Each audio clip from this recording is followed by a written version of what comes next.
It's April 17th. We are in Hopetown Harbour in Elbow Key in the Abacos. Since we crossed from Florida, crossing the Gulf Stream, we've been through the Abacos via a number of different points. We came in to West End here, we went to Mangrove Key, we went to Great Sail Key, we went up to Grand Key up here and visited the settlement there, back to Great Sail where we got knocked about by some appalling winds. Then we've been down into the Bight of Abaco down here, and we've come down through the Bight of Abaco. We stopped at Green Turtle, we stopped at Manjack, we went past the Whale where you have to go out briefly into the Atlantic. Right now we are down, we are all the way down here at Elbow Key, like I say. There's a lot of settlements down here. There's Marsh Harbour, there's Hopetown on Elbow Key, and there's the settlement on Manawar Key as well. Those are important settlements. But we're kind of done with the Abacos and we're going to head south. We're going to stage and then exit at North Bar Channel. We'll exit the Bight of Abaco at North Bar Channel, and that's where we'll be ending up. We'll have to go back out into the Atlantic, the scary North Atlantic, deep water, and we will head south for Eluthera. That is our next destination. This chart here shows that crossing. You can see we're going to exit here. This is coming out of Great Abaco and the Abaco Bight, North Bar Channel, into the Atlantic, 50 miles across to here. We're going to go to Egg Island, where we will try to anchor, maybe at Royal Island.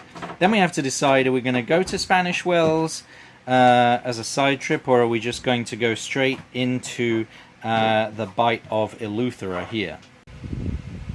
Once we enter the Bight of Eluthera, touring Eluthera is relatively straightforward in the sense that it's kind of the shape of a letter C, and we'll be on one side of that letter, the inside of that letter C, and so we'll just be moving along that coastline. On this chart you can see we'll have come down to Egg Island here from the Abacos.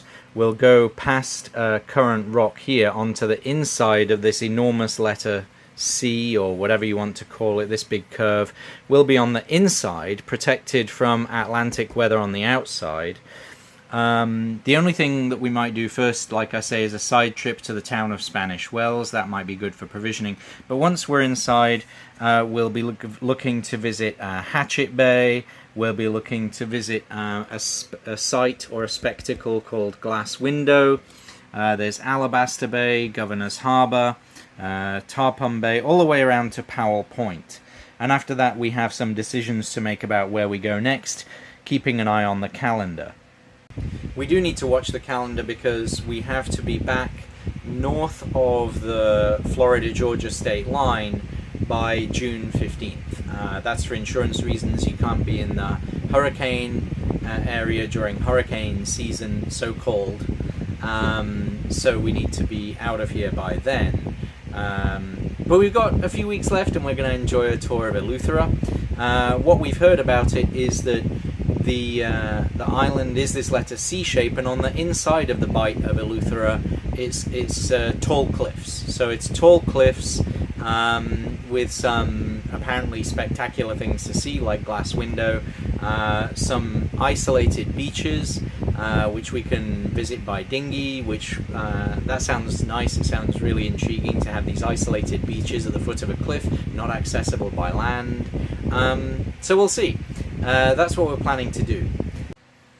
The first step is to make the crossing from Abaco, and we need to be very careful about the weather. You can see here I'm looking at Windy, which is a very convenient app. It's not necessarily the be-all and end-all, but it is very convenient. I'm looking at Windy to evaluate what the situations are going to be like crossing from here to here. It's about a 53-mile crossing. It should take about 7 or 8 hours. And it's looking as though by Wednesday the conditions should be fairly favorable for a crossing. We should hopefully be able to enjoy reasonable winds from the port quarter as we travel south to Egg Island. So we'll see about that. Anyway, that's what's coming next for Whitetail. Today is Monday. The crossing would hopefully be on Wednesday. We'll have to consult with Chris Parker about the weather also. He is kind of a weather guru, and people consult with him to make sure that their plans are not suicidal, so we'll be chatting with him as well. In the meantime, this is our final day in Hopetown Harbour. A lot of cruisers have departed.